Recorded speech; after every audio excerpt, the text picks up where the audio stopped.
Tudo da Canção Nova em um só lugar. Canção Nova Play. Olá, boa tarde. Estamos começando Trocando Ideias desta terça-feira e também em outros horários que você, que está na sintonia da Canção Nova, pode assistir à reprise. Mas neste horário é ao vivo e temos a presença aqui do professor Felipe Aquino, sempre pronto a responder as perguntas, né, professor? Vou trocar ideias. Trocar ideias.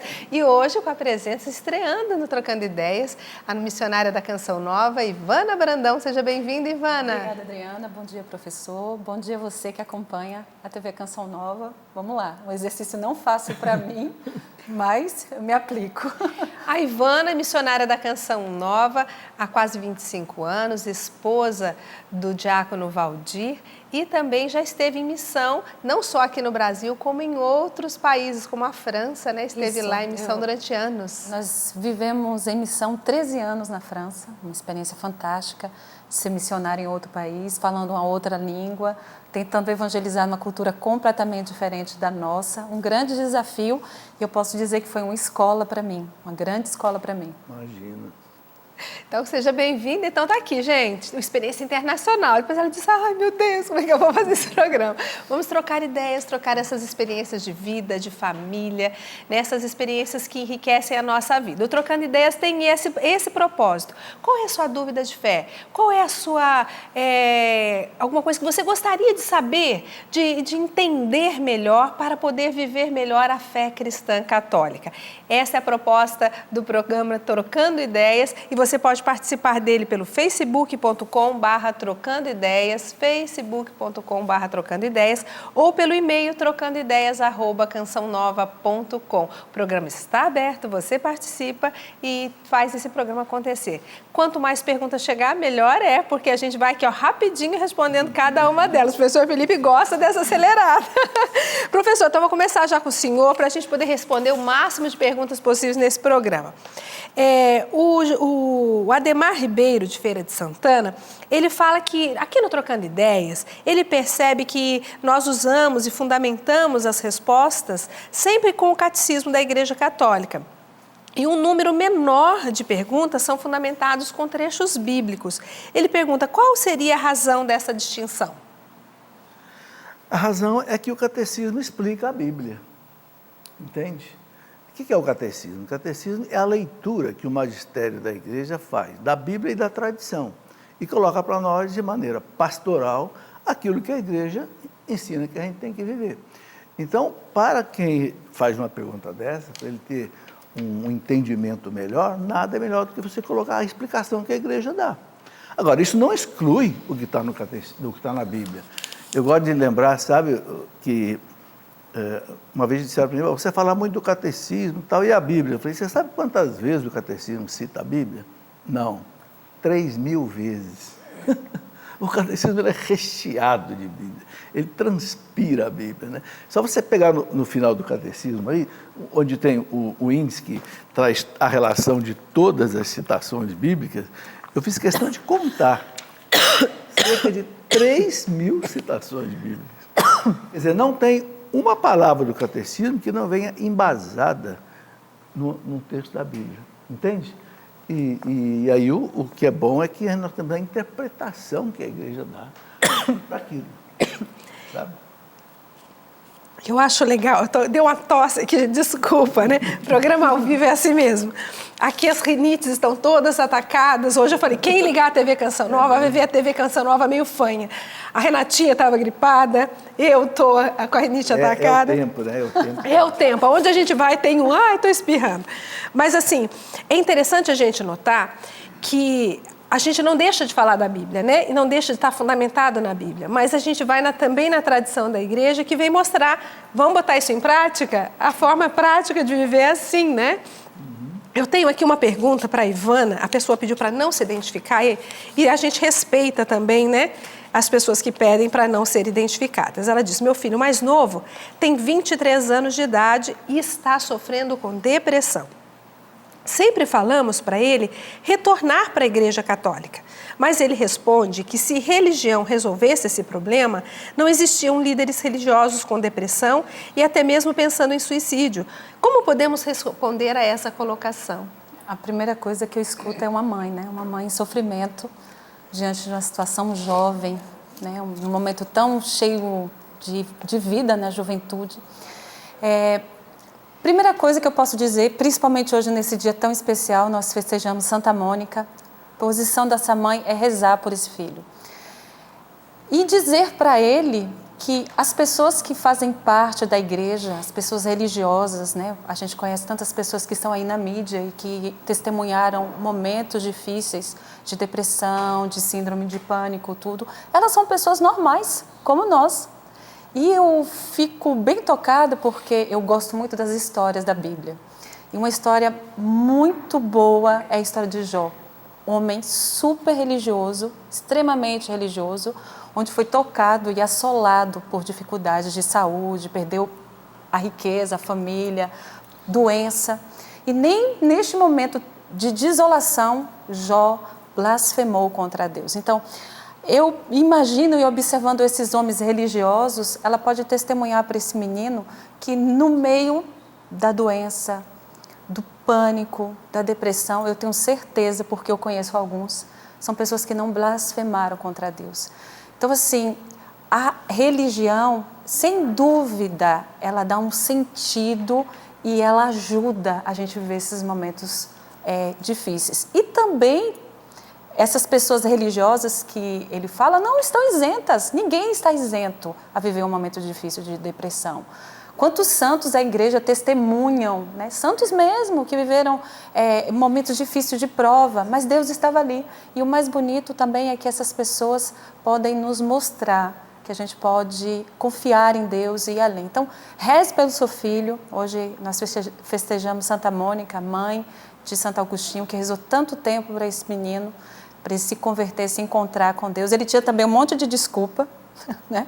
Santo Agostinho tinha argumentos contra a igreja, contra deixar o pecado dele para se encontrar com Deus, mas a oração foi mais forte. Então você, mãe, reze pelo seu filho, reze, porque Deus pode intervir. E sem dúvida, sem nenhuma dúvida, a religião, a espiritualidade acrescenta muito nas pessoas que estão vivendo um momento de prova, de depressão. E, sem dúvida, leve este menino também a uma assistência médica, né? Os psiquiatras estão aí, os psicólogos estão aí para ajudar também. Eu vivi uma experiência muito interessante que eu acompanhei uma irmã de comunidade que estava vivendo uma questão psicológica muito séria, uma dificuldade muito grande, e nós levamos por acompanhamento com o psicólogo. E na nossa casa comunitária nós fazíamos o acompanhamento de oração com essa pessoa. E o prognóstico da psicóloga é que aquele tratamento levaria pelo menos 3 anos. Né? E com 6 meses, a psicóloga nos chamou para dar uma devolutiva e disse que estava, assim, impressionada com o avanço, com o crescimento, com a superação, que só tinha uma explicação. Né? A parte da medicina, né? A parte do tratamento psicológico associado a uma vida de oração. Então, a gente sabe que a oração favorece muito, e muito mesmo, a cura, tanto física como psíquica. Então, é uma associação, mas enquanto ele não aceita, você vai rezando por ele. Né? Isso é bom também, porque a gente vê que as pessoas religiosas não são isentas a doenças. Né? Tal pessoa doente, tal padre doente. Não. É gente, né? Mas o que dá o sustento dessas pessoas, o que dá o nosso sustento, sem dúvida, porque a gente tem uma vida com Deus, essas pessoas têm uma vida com Deus, é isso que faz ir adiante. Coisa boa, é isso mesmo, né, professor? Seguir à frente. É um problema hoje universal que temos que usar todos esses recursos mesmo, da medicina, da oração, da família, né? Uma coisa que, uma vez o Vaticano fez um simpósio sobre depressão, e o primeiro item que eles colocaram é o seguinte: o que mais ajuda o deprimido é a família. A família está junto dele, né? Tem hora que a pessoa deprimida sofre muito, precisa ter um braço para ajudar, né? Então, realmente trabalhar com todos esses elementos aí para ajudar a pessoa. O João Vitor, ele faz uma pergunta referente aos grupos de oração. Ele diz que antes os grupos de oração se ouvia falar muito e se pregar em relação à nova era. E hoje, vivemos essa nova era ou não? Por que não vemos mais com tanta frequência a abordagem desse assunto? De fato, João, antigamente se falava muito da nova era, né? Me lembro aqui mesmo na Canção Nova, o Padre Jonas fez várias pregações sobre nova era e tal. Ela está aí, né? A nova era, ela não é uma organização assim que tenha uma hierarquia, que tenha um dono, tenha um chefe. Não, ela é mais uma cultura, né? É uma cultura pagã que é perigoso porque pode entrar na igreja, porque muitas heresias vieram do mundo e entraram na igreja, né? Como o arianismo, como o maniqueísmo e tal. Então, a nova era, o que é a nova era? A nova era é uma mistura de tudo que é tipo de religião. Junta budismo com espiritismo, com cristianismo, com islamismo, faz espécie de uma salada, um coquetel de religiões, né? Ou seja, o objetivo final qual é? Eliminar a fé católica, eliminar a salvação pela igreja por Jesus Cristo. Então você vai buscar tudo que é tipo de esoterismo, ocultismo e tal, entende? Não há dúvida que é uma grande tentação para a igreja. O Vaticano publicou um documento, né, sobre nova era, muito bom, inclusive tem um livro aqui na livraria mesmo da Canção Nova, né, do Vaticano, sobre a questão da nova era, e tem outros livros também bons que explicam, né, a questão de nova era. Realmente, parece que ela ficou assim meio esquecida, mas os efeitos dela a gente nota. A gente sabe uma coisa, né? O demônio ele é versátil. Ele muda de rosto conforme as circunstâncias. Então, a gente precisa tomar cuidado, né? Tem às vezes a nova era aparece com outros nomes e com outros rostos, né? Por isso que eu digo, não saia daquilo que a igreja ensina. Eu vejo que hoje muitas pessoas querem novidade em termos de religião. E esse negócio aqui, o que a igreja fala, pode ou não pode, isso, aquilo ali. Cuidado, né? Eu gosto da sabedoria do meu pai que dizia, prudência, água benta e caldo de galinha não fala para ninguém. Isso é bom. Prudência. Quando a gente lê a vida dos santos, os santos não saíam da Bíblia, né? Da tradição da igreja, dos sacramentos, da oração, da penitência, pronto. Os santos não ficavam correndo atrás de outras coisas, não. Chega, a igreja tem um banquete espiritual para nós, né? Então, a nova era parece que ela sumiu, mas não sumiu não. Ela aparece aí com outras características. A Isabel Vieira, Ivana, ela fala dessa questão de outras religiões. Ela fala que há uns 3 anos um familiar se converteu para uma religião de matriz africana. E desde então, ela percebe que a sua família foi se afastando cada vez mais desse familiar. Ela diz, o que devo fazer? Buscar uma reaproximação? O que o Cristo ensinou, né? As nossas relações, elas precisam sempre ser marcadas por esse acolhimento, né? Jesus não excluiu nenhum pecador. Então, assim, eu venho de uma família um pouco parecida. Só que a nossa família é muito marcada pela união e a fraternidade. E eu sempre tento viver isso dentro da minha casa também.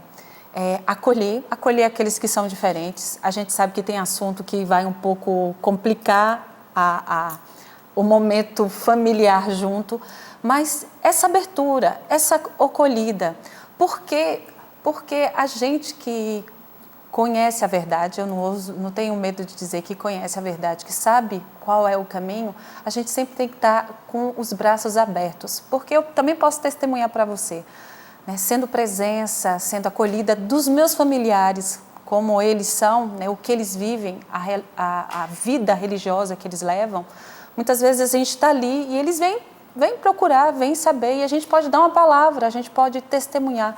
Então, não tenha medo, né? Os laços familiares são fortes, eles precisam ser cultivados, principalmente porque nós somos testemunhas do Cristo, a gente tem que mostrar que o Cristo ama todos, né? Muitas vezes as práticas não são aquelas que são as melhores ou que vão levar a gente para a verdade, mas as pessoas precisam de testemunhas do lado, né? A gente não pode excluir. E se a gente respeitar, né? É um passo de respeitar a religião do outro, o outro passa a respeitar a sua, um convívio, né, fraterno. Eu acho isso muito importante, esse respeito mútuo. Lá na minha casa também é assim, né? Eu tenho parentes próximos que professam outra fé e respeitam. Quando estão com os meus filhos, quando estão comigo, eu respeito plenamente a fé deles, eles respeitam a minha, a educação dos meus filhos. É isso, a gente tem que aprender a conviver e respeitar. Ser um testemunho vivo do amor de Jesus, né? Senão, sem dúvida, sem dúvida. Olha, eu quero receber a sua pergunta aqui no Trocando Ideias, hein? Pelo facebook.com/Trocando Ideias. Deixe lá a sua pergunta para o programa de hoje. Ou também pelo trocandoideias@cançãonova.com. Se você não quiser ser identificado, não tem problema, é só você pedir para não identificar, a gente não fala o nome, mas envie sua pergunta, sua participação é que torna esse programa mais interessante. E as perguntas são ótimas, né, professor? Quando chega, a gente vai entendendo tanta coisa, né, que às vezes a gente não percebe.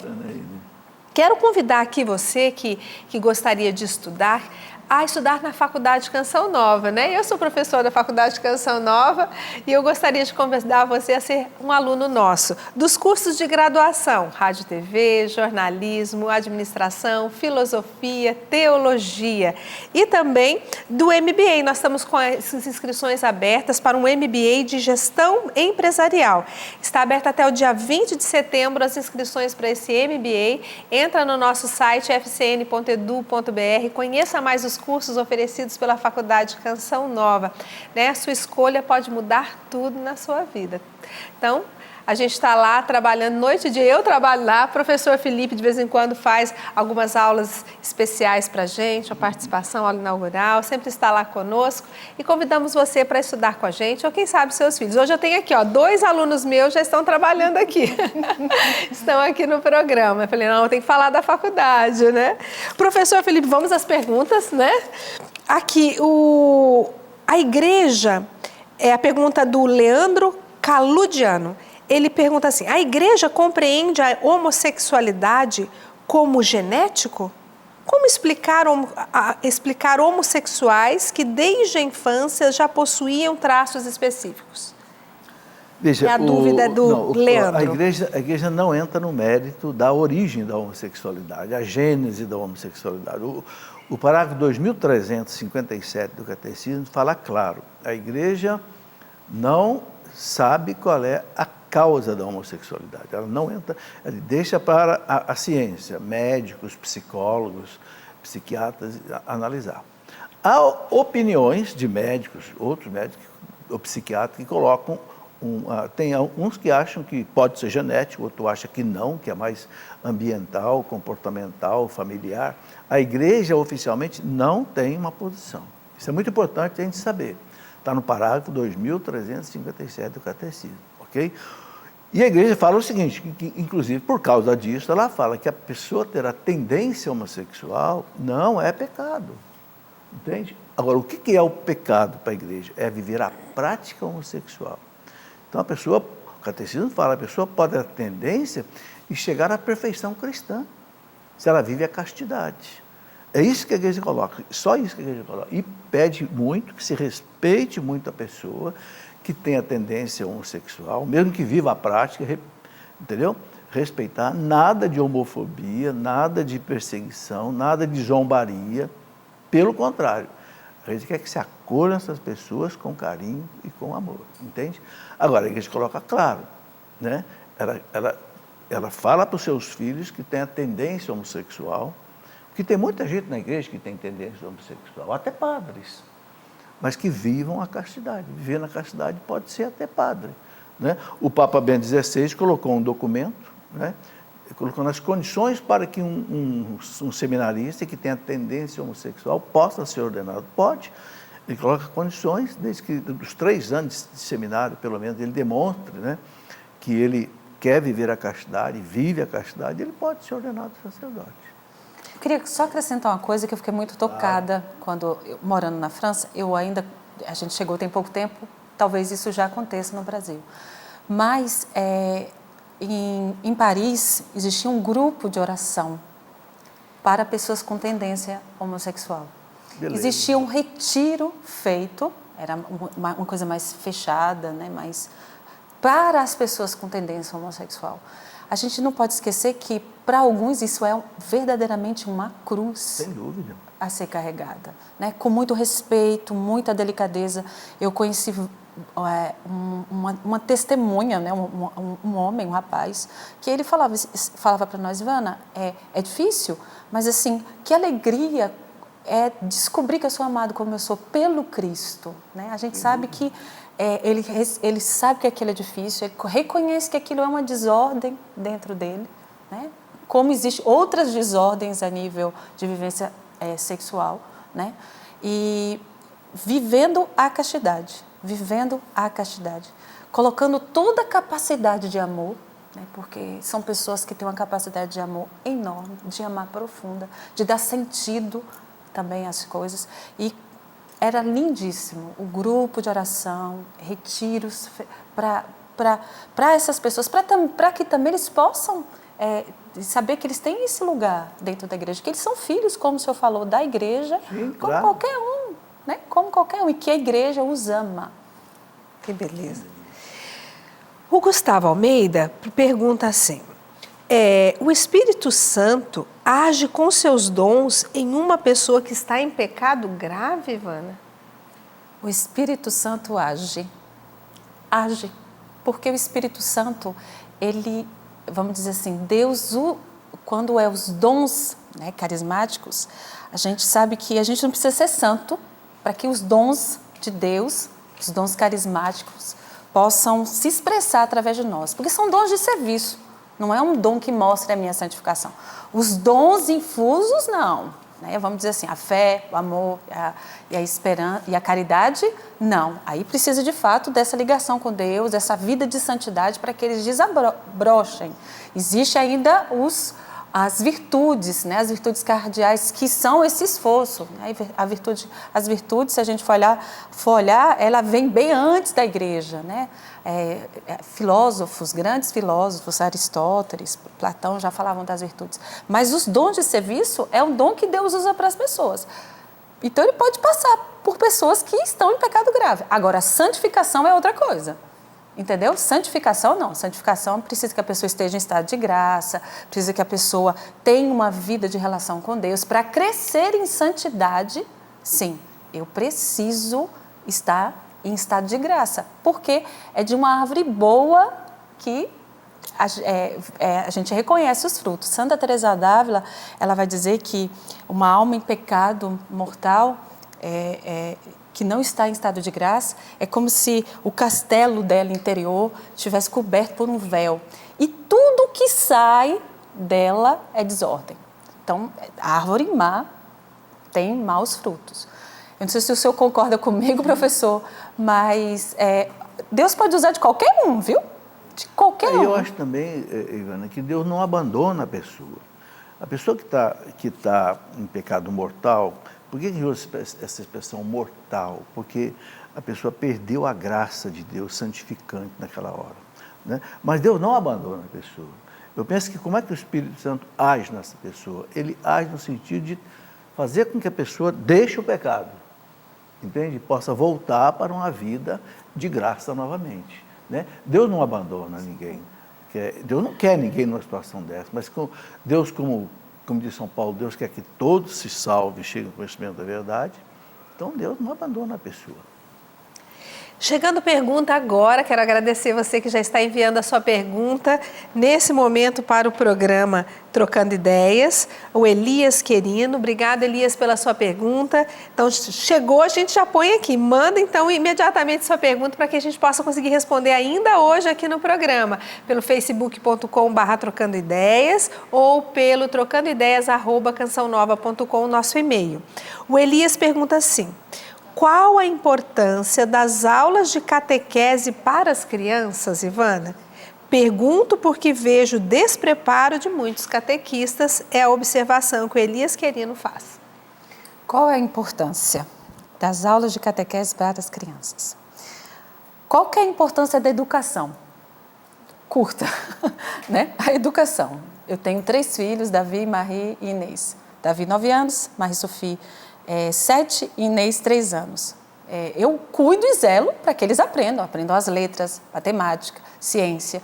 Por que não colocar na mão de pessoas que estudaram, que aprenderam técnicas, né? Porque existe várias pedagogias em vários ensinos catequéticos para ensinar a fé. Eu não consigo ensinar tudo para o Davi, para a Marie, para a Inês. Eu não consigo contar tudo, falar tudo. Eu não tenho muitas vezes nem tempo, né?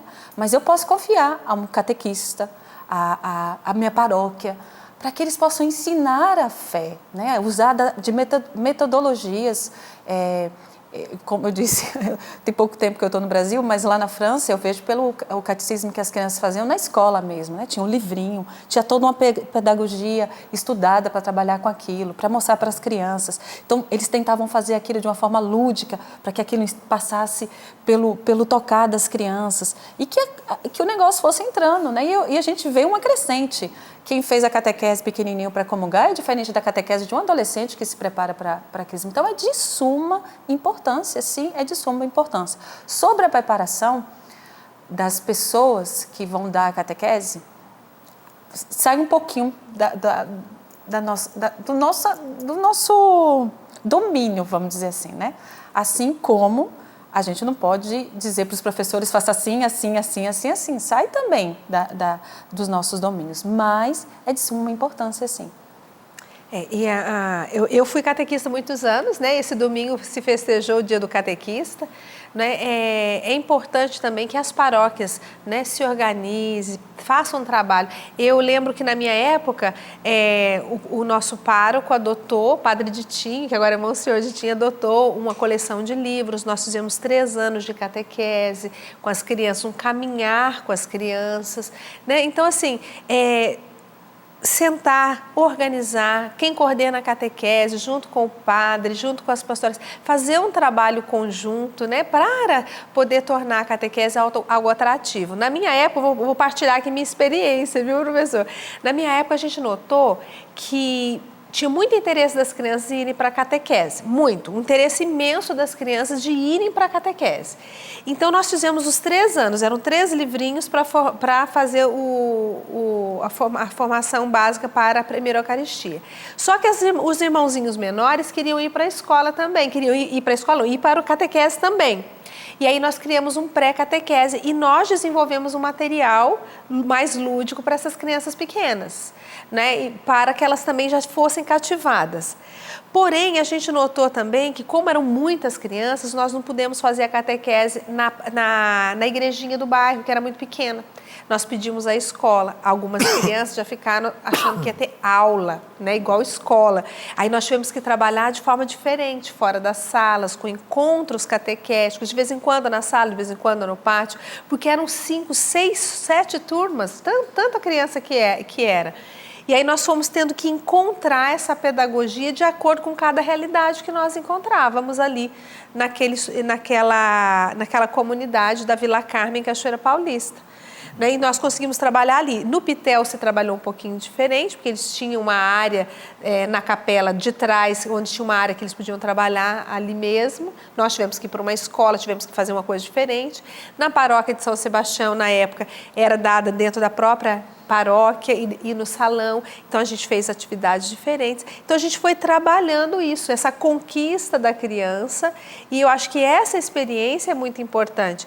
Cada realidade paroquial é uma realidade paroquial, mas nós catequistas precisamos nos preparar, estar ali trabalhando em conjunto. A paróquia, hoje as paróquias são muito grandes, trabalhar em conjunto, ver uma linha, né, uma metodologia para ser trabalhada no desenvolvimento dessa criança, para não ficar algo repetitivo, para não ficar algo cansativo e nem se confundir com sala de aula, né? Porque às vezes a criança está tão cansada de ir para a escola que acaba confundindo os encontros catequéticos. Mas é importante estudar aí na sua paróquia a melhor maneira de se aplicar os conhecimentos. Bom, tem aqui uma novidade para quem quer se aprofundar e conhecer mais assuntos de fé, religião, porque hoje, até dia 1º, não é só hoje não, até o dia 1º de setembro, tem um grande saldão de aniversário na loja virtual da Canção Nova. Isso mesmo, toda a loja virtual da Canção Nova com 50% de desconto até o dia 1º de setembro. Acesse loja.cançãonova.com ou ligue ou envie um WhatsApp para 3186-2600. 12-3186-2600. Esse número tem WhatsApp também, viu? O frete é grátis, tá? Então você não vai precisar pagar o frete, vai pagar só o que você comprar. Os fretes acima de R$ 79,90 para Sul e Sudeste e acima de R$ 129 para as demais regiões, ok? Então você acesse loja.cançãonova.com e envie um WhatsApp para nós, ok? E adquira produtos com 50% de desconto. Faça aí a sua bibliotequinha de estudos, tem livro do professor Felipe, tem livros da Canção Nova, né? Para enriquecer a sua fé. Tem mais uma pergunta que chegou aqui agora, o Gustavo Almeida, sobre a oração do terço, professor. Ele pergunta, Nossa Senhora, em suas aparições, pede que rezemos os 4 terços no mesmo dia ou cada mistério no seu dia específico? É a pergunta do Gustavo Almeida. Bem, Nossa Senhora pede para rezar o rosário, né? Só que o rosário, a palavra rosário, muitos entendem como o terço. Porque você pode rezar o rosário num dia ou você pode rezar o rosário em 4 dias. Entende? Então aí depende da vida de cada um. É muito difícil uma pessoa que tenha tempo de rezar os 4 terços no mesmo dia. Eu confesso, eu não consigo. Porque eu não vou deixar das outras orações, outros trabalhos. Então, o que a igreja classicamente recomenda? Que você reze pelo menos 1 terço por dia. E aí a igreja até marca, segunda-feira, mistério gozoso, terça-feira, doloroso, quarta-feira, glorioso, né? Quinta-feira, colocar os mistérios também, enfim, luminoso. Você rezando os 4, 1 em cada dia, você reza o rosário, mesmo que não seja num dia só. Agora, se você tem tempo, né, não trabalha, está com tempo disponível, pode rezar os 4 num dia só. Ou pode rezar em 2 dias, entende? O importante é rezar o rosário, seja num dia só, seja em 3 dias, seja em 2 dias, seja em 4 dias. Né? E é muito interessante o seguinte, que nas 6 aparições de Nossa Senhora em Fátima, nas 6 aparições ela insistiu com as crianças para rezar o terço. Entende? Então, o importante é rezar. O terço é uma oração fortíssima, simples, que qualquer pessoa aprende a rezar, não tem exigência difícil nenhuma, e que tem, Nossa Senhora disse bem claro lá em Fátima, não há problema de ordem pessoal, familiar, nacional ou internacional que a oração do terço não possa resolver. Então, de forma simples, no texto a gente contempla os mistérios da vida de Cristo. Né? Então, não é só o automatismo, Ave Maria, Santa Maria, mas contemplar os mistérios, é contemplar os mistérios da minha fé, né? A vida do Cristo, saber como ele viveu, o que ele fez, como as pessoas que viveram a vida com ele, a Virgem Maria, como ela respondeu, e assim a gente poder contemplando, vivendo na nossa vida, contemplando, colocando em prática da nossa vida. Isso mostra, né, Ivane, que o texto não é centrado em Nossa Senhora, ele é centrado em Cristo, né? Inclusive o Papa João Paulo II fala, a própria Ave Maria, qual é a palavra central da Ave Maria? Jesus. Né? O Papa fala, a Ave Maria gira como que em torno de uma palavra, como se fosse uma dobradiça. Né? A palavra é Jesus, vosso ventre, Jesus. Aí vem a segunda parte. Né? É cristocêntrico. Então, é um louvor que envolve aí Nossa Senhora, envolve o Cristo, né? E toda a contemplação da vida dele, como você disse. Ivana, o Leonardo e a Andréia perguntam, muitos casais cristãos têm medo de ter filhos, principalmente pela questão financeira. Como é que a igreja entende, vê esse cenário? Boa questão. A gente sabe que quando a gente casa, a gente, vamos dizer assim, o fundamento do nosso casamento, ele é baseado em 4 pilares, né? 4, 3, muito parecido com o outro. A fidelidade, né? É fiel, né? Eu prometo ser fiel a essa pessoa que eu casei, que eu escolhi. Livre, foi eu que escolhi, ninguém arrastou, ninguém me pegou pelo colarinho, né? É livre, e porque ele é livre é um dom total. A indissolubilidade, não é até quando o amor dura, é até quando a vida durar para um dos dois, né? A indissolubilidade. Fidelidade, liberdade, indissolubilidade e abertura à vida. A gente sabe também que a igreja pede para os casais viverem uma paternidade responsável, né? Eu me lembro muito dessa questão porque a gente estudou um pouco ela. Foi um testemunho de uma pessoa que veio falar para o Papa Francisco, que criou até um pouco de polêmica, e ela contou que ela tinha 8 filhos e 8 filhos foram de forma cesárea, né? E ele teve uma resposta um pouco assim, mas Deus não pede para a gente ser coelho. Isso chocou um pouco, porque o Papa viu, é uma mulher, 8 cesáreas, a responsabilidade com os filhos que ela já tinha e também com o marido, né? Porque o que fundamenta um casamento não é o filho, mas o que fundamenta os filhos. O que fundamenta um casamento é a ligação desse homem, esse esposo e dessa mulher. Esse é o fundamento do amor conjugal, né? E existe, vamos dizer assim, esse medo muitas vezes de se colocar filhos no mundo e que a providência não aconteça, né? Eu, esses dias, escutei uma palestra do professor Felipe Aquino que falava sobre isso, sobre essa fé que a gente precisa ter, de saber que, eu gostei uma vez eu escutei um responsável pela pontifício nas famílias do Brasil, que ele teve 8 filhos, ele falou, cada filho veio com um pão debaixo do braço, uma promoção, algo que aconteceu, no trabalho, na família, na geração familiar. Então, é uma questão de fé. Tem que acreditar. Filho é bênção, né? É lindo aquele salmo que diz, eles são como flechas que a gente tira, né, do pacotinho ali. O filho é uma bênção para a família, como pessoa humana, na dignidade que ele é. Só que, sem dúvida, a gente sabe que é exigente hoje criar uma criaturinha, né? Eu tento educar os 3, exige tempo, existe suor. A gente hoje está fazendo filhos nascer numa sociedade difícil, mas a gente não pode deixar de ser generoso com Deus, porque Ele é generoso. E Deus dá, Deus cria, não é, professor Felipe Aquino? Olha, por falar nisso, essa semana, sábado passado, faleceu uma senhora em Lorena, Dona Luísa Guatura. Ela teve 23 filhos e adotou mais um, 24. Ela morreu com 90 anos? Morreu com 98 anos. E eu conheci essa família há muito tempo, que ela é da minha cidade, né? E uma família simples, eles moravam ali na beirada do Rio Paraíba, o marido fazia tijolos com os filhos. E hoje eles estão todos ali espalhados em Lorena, não tem nenhum abandonado, entendeu? Todos, esses dias eu peguei um ônibus em São Paulo, lá, o Aviação Cometa, para vir para Lorena. Quando eu entreguei o bilhete para o motorista, eu vi escrito Guatura aqui no crachá dele. Eu perguntei, você que número que é? Ele falou, eu sou o 17.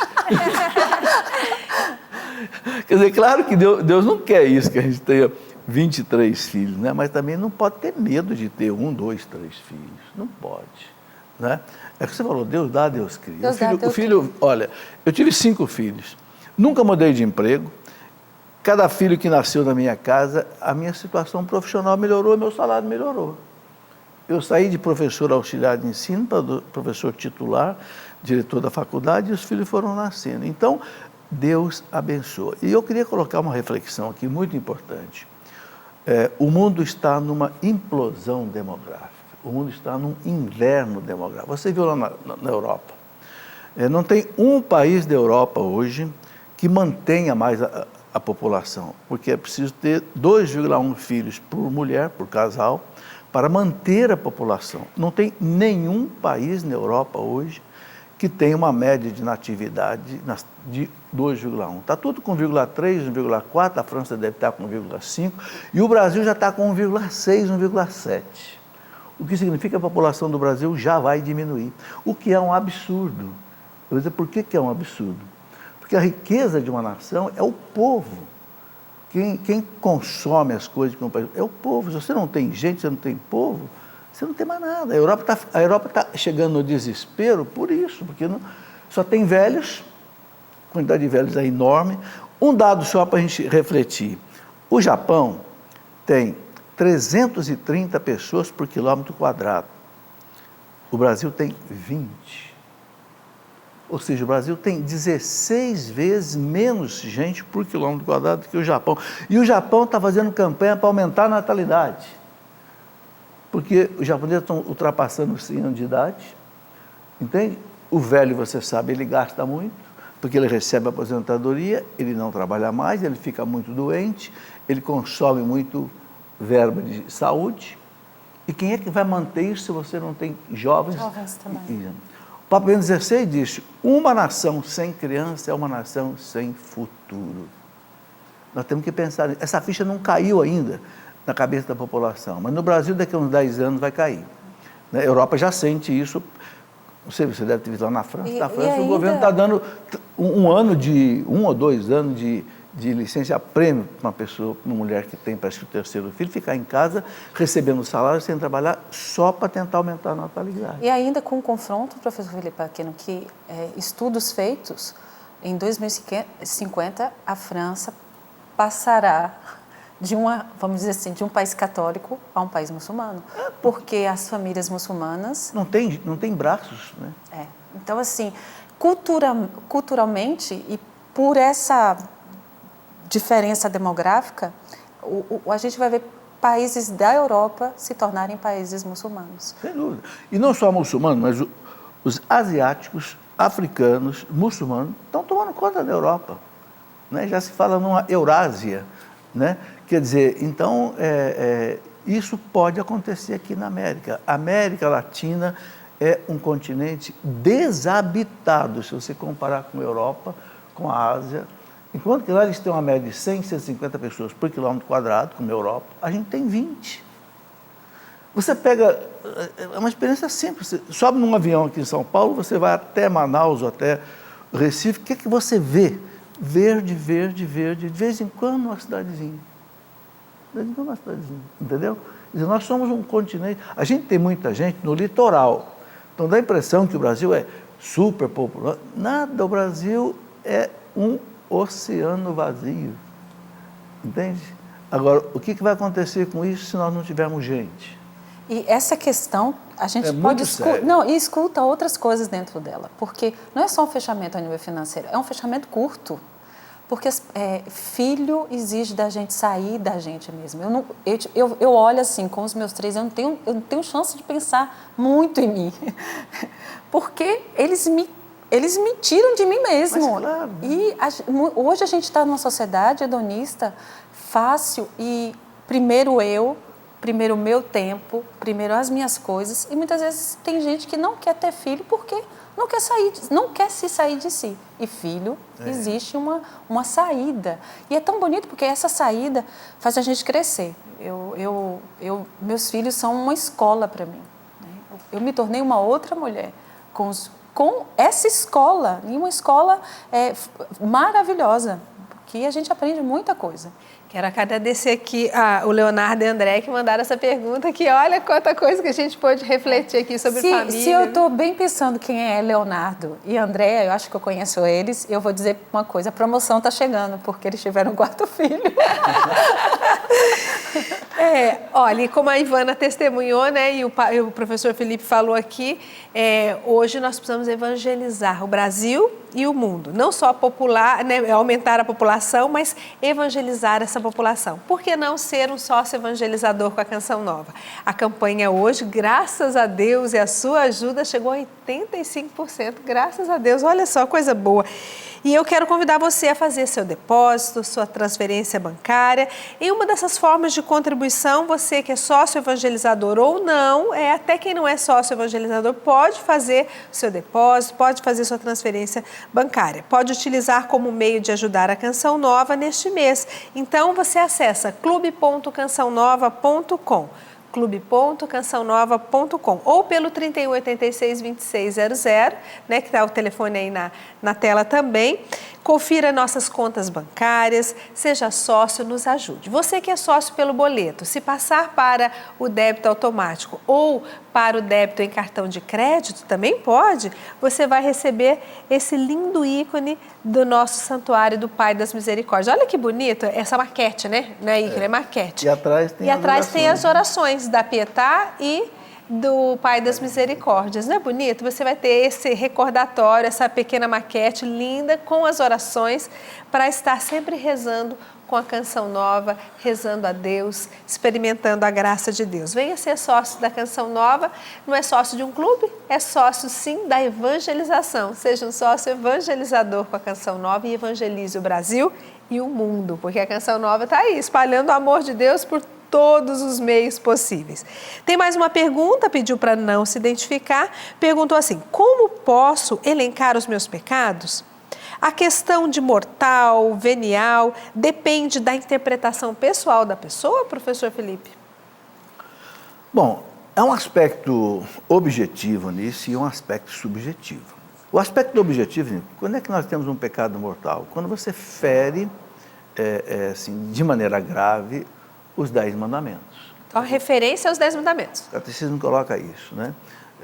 E por isso que toda a terceira parte do catecismo, que é a moral católica, é desdobrada em cima dos 10 mandamentos. Agora, há um aspecto subjetivo que é o seguinte, por exemplo, não roubar. É um pecado grave roubar, mas roubar o quê? Uma coisa é roubar uma canetinha que vale R$1, R$2, depois você roubar aí, essa corrupção que existe no Brasil, por exemplo, então você roubar uma quantidade que prejudica a vida de uma pessoa. Entende? Então, o mortal depende também da gravidade do objeto que está em jogo. Né? Não matar, tudo bem, é a mesma coisa, mas não matar não é só não tirar a vida, você pode matar uma pessoa com calúnia, com difamação, entende? Então, pecados contra os 10 mandamentos, de modo geral, né? São um embasamento, assim, vamos dizer, objetivo do pecado mortal. Agora, às vezes a pessoa não tem esse discernimento. Será que o que eu fiz é grave, não é grave? Santo Afonso de Ligório, doutor da igreja, que é especialista em moral, é chamado doutor da moral, ele fala o seguinte, que quando a gente comete um pecado mortal, a gente sabe, porque a consciência pesa, entende? Então, vá se confessar. Agora, você tem dúvida? Olha, se você tem dúvida, vá confessar e confesse tudo. Se é grave, se não é grave, a confissão vai perdoar tudo. Quer dizer, em última instância, o último recurso que a gente tem é esse. Conta tudo na confissão para o padre e você vai ficar, se arrependa de tudo e você vai ser perdoado. Tem mais uma pessoa que pediu aqui para não se identificar, diz que é casada no civil há 19 anos, Ivana, e deseja se casar na igreja. Mas o esposo não quer a cerimônia e diz que já são casados aos olhos de Deus. Como convencê-lo de que precisamos do sacramento do matrimônio? Uma vez escutei, juntado com fé, casado é, né? Eles pensam assim. Os ditados populares, né? Eu imagino que não deve ser fácil para essa mulher, né? Porque ela deve ter descoberto a verdade, deve ter feito uma experiência de saber a importância do sacramento do matrimônio, né? O sacramento do matrimônio não é uma bênção, assim, né? É verdadeiramente essa união desse amor humano de um homem e mulher que se vincula ao amor maravilhoso que é o amor do Cristo. É um pacto a 3, né? Eu, meu marido e o Cristo. Mas como é difícil quando uma dessas partes não consegue ver objetivamente a beleza e a importância de ir até a igreja e dar o consentimento um ao outro diante de Deus. E às vezes acho que precisa ter festa, né? Fazer aquela coisa toda. Talvez o que ele não queira é isso, né? Festança, coisa parecida. Mas pode fazer, né? De uma maneira mais simplificada, né, professor? Pode, não é? Sim. A igreja faz, não precisa aquilo tudo, ter igreja enfeitada. Mas, de jeito nenhum. não, sem dúvida. Quantas vezes a gente viu, né, pode testemunhar casamentos em conjunto. Minha mãe mesmo viveu uma situação dessa. Meu pai fez o cursilho de cristandade. Era um momento eles estavam separados um do outro, mas ao mesmo tempo separados, mas por situação de trabalho. E meu pai fez um cursilho e ele queria comungar. E nesse concílio, ele entendeu que ele não podia comungar. Ele falou para minha mãe, a gente tem que casar. Minha mãe, ele morava em Taubaté na época, minha mãe na Bahia, porque nós somos da Bahia. Minha mãe veio, fez a preparação do casamento. Naquela época, era a preparação um pouco mais curta, né? E minha mãe e meu pai se casaram em Taubaté, porque ele entendeu, né? Então, assim, reze. Isso é uma coisa que eu posso falar para a senhora, é rezar por esse marido. De novo, eu pego o exemplo de Santa Mônica, que rezou tanto tempo.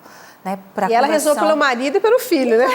Então, né? Porque, Mas, tipo assim, ô, é a Ivana, vontade da pessoa. Então, e também partilhar para o esposo também do desejo dela de comungar, de frequentar a igreja, que ela tem, mas que por esse impedimento, né, de não estar casada, ela não pode comungar, e aí ela gostaria de viver mais ricamente a fé dela, partilhar o seu sentimento, né? Não é cobrar dele, mas partilhar o desejo dela. Daí rezando, né? Agora, Adriana, essa questão me leva também a pensar numa outra coisa. Hoje a gente tem, principalmente na preparação do casamento, eu tive a oportunidade de trabalhar bastante tempo na preparação de jovens ao casamento, a realidade da coabitação antes. Né? Muitos dizem assim, a gente precisa saber se vai funcionar. Não, a gente é tão livre que já mora junto antes de se casar, como se o casamento fosse o fechamento de algo. A celebração do matrimônio o casamento religioso fosse fechar. Não, o casamento é a porta de entrada. A celebração matrimonial tem que ser a porta de entrada de uma vida dois junto. E hoje a gente vê a dificuldade, muitas vezes, de um casal que já mora junto, de fazer uma escolha livre. Uma coisa que é um dos pilares do casamento, que vai dizer se esse casamento é válido ou não, é a liberdade. E quando a gente coabita já junto, a nossa liberdade já está um pouco costurada. E, muitas vezes, a gente já mora junto, a gente já tem um filho junto, por que não agora se casar? E, muitas vezes, a liberdade da pessoa já está engajada ali.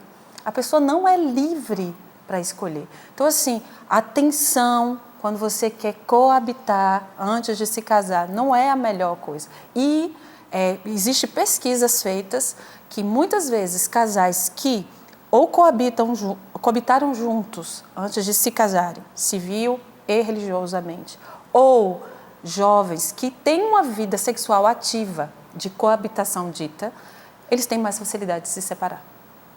E é preciso falar bem claro para os cristãos, nós estamos falando aqui de pecado grave. É pecado grave viver uma vida sexual sem o sacramento do matrimônio. Hoje virou meio moda, a pessoa casa primeiro no civil, já vive junto, já vive a vida sexual junto, e depois casa no religioso. Olha, isso é pecado grave. Entende? Isso chama-se fornicação. Fornicação é a vida sexual de alguém cristão, não é? Que vive a vida sexual sem receber o sacramento do matrimônio. Então, isso tem que ficar bem claro para as pessoas, porque está se perdendo a noção também desse pecado, entende?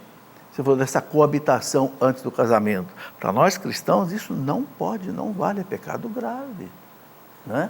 Então, a gente não pode deixar de cumprir a lei de Deus, porque senão a gente não é feliz. Mais uma pergunta aqui que interessante, é um outro assunto também, que só vou encaixar nessa primeiro, depois tem mais uma, vamos rapidinho aqui para a gente conseguir. A Gabriela Souza, por que a igreja cobra taxas tão altas para dispensar os sacramentos? Bom, a igreja pode cobrar, o Código de Direito Canônico permite cobrar isso, porque a igreja precisa de dinheiro para viver. Ela não está cobrando pelo sacramento, a igreja está colocando uma taxa para manter a igreja, água, luz, tudo que você tem nas igrejas. O sacramento não tem preço, né? Agora, há algumas paróquias hoje que já não cobram mais, porque recebe o dízimo, então o dízimo é suficiente. Eu acho que o dia que nós católicos aprendemos a pagar o dízimo para a igreja não vai precisar mais cobrar taxa de batismo, de crisma, de eucaristia, etc. Professora, outra pergunta que chega aqui é da Cristina Marques. Ela diz assim, eu venho sofrendo muito em razão da morte do meu cachorro e não consigo me livrar desse sentimento. Eu cometo um pecado por sofrer assim por um animal? Não, cometer pecado não, porque há uma ligação entre o animal e a pessoa, principalmente com o cachorro e tal. Agora, o importante é saber o seguinte, é um animal que ele morreu, extingue totalmente tanto o corpo quanto a alma animal, que não é uma alma imortal. Então, eu penso que você pode substituir ele por um outro animal, entendeu? Para aliviar essa tristeza que ficou, né? Talvez seja um caminho fazer isso. É assim, a gente tem carinho, né? Tem carinho, o carinho permanece, claro, mas a gente tem que saber trabalhar os sentimentos de perda, né? Sim. Não é porque é um animal que eu vou, né, não é isso, mas é um bom momento de se trabalhar o sentimento de perda, que nós, seres humanos, estamos com muita dificuldade nesse tempo, nesse momento que nós estamos vivendo, de trabalhar os sentimentos de perda. O professor falou sobre ter um outro cachorro, mas por que não se doar uma obra caritativa? Também. Onde o amor vai ser impregnado, essa força toda de amor e de carinho, numa obra social, de caridade, né? Fazer crescer outras pessoas. Por que não? É isso aí, nós estamos chegando perto do final do programa, nós respondemos aqui, eu acho que mais de 10 perguntas, bem mais que isso hoje, que bom. E eu quero convidar você a participar do Seminário Giuseppe Moscati. A Canção Nova, em parceria com a Associação Médica Giuseppe Moscati, realizará nos dias 25, 26 e 27 de outubro deste ano o Seminário Giuseppe Moscati com o tema Ciências Médicas, Fé e Razão. O evento é uma oportunidade ímpar para os estudantes e profissionais da área, bem como demais interessados em medicina, se aprofundarem na ciência médica à luz da doutrina cristã católica. Durante a programação do evento, haverá Santa Missa, confissão, direção espiritual. As vagas são limitadas, você deve fazer a sua inscrição pelo 0 Operadora 12 3186 2600 ou no eventos.cançãonova.com. Então participe. O professor recomenda, né, professor? Sem dúvida. Teve que conhecer Ciência mais e fé dessa em área, né? harmonia. Obrigado, professor, por estar aqui no Nada. Trocando Ideias hoje. Seja sempre bem-vindo, esteja com a gente aprende muito. Ivana, que seja a primeira de muitas vezes aqui no Passei na Trocando prova de Ideias. fogo. Volte sempre, Vânia. Gostou? Gostei. Que coisa boa. E espero que você em casa também tenha gostado desse programa. Quem o faz é você. Participe, esteja sempre na sintonia da Canção Nova e vamos juntos trocar ideias, crescer na fé, crescer na vivência cristã. Você, um bom dia ou uma boa noite se está nos assistindo em outro horário. Fique com Deus e até a próxima.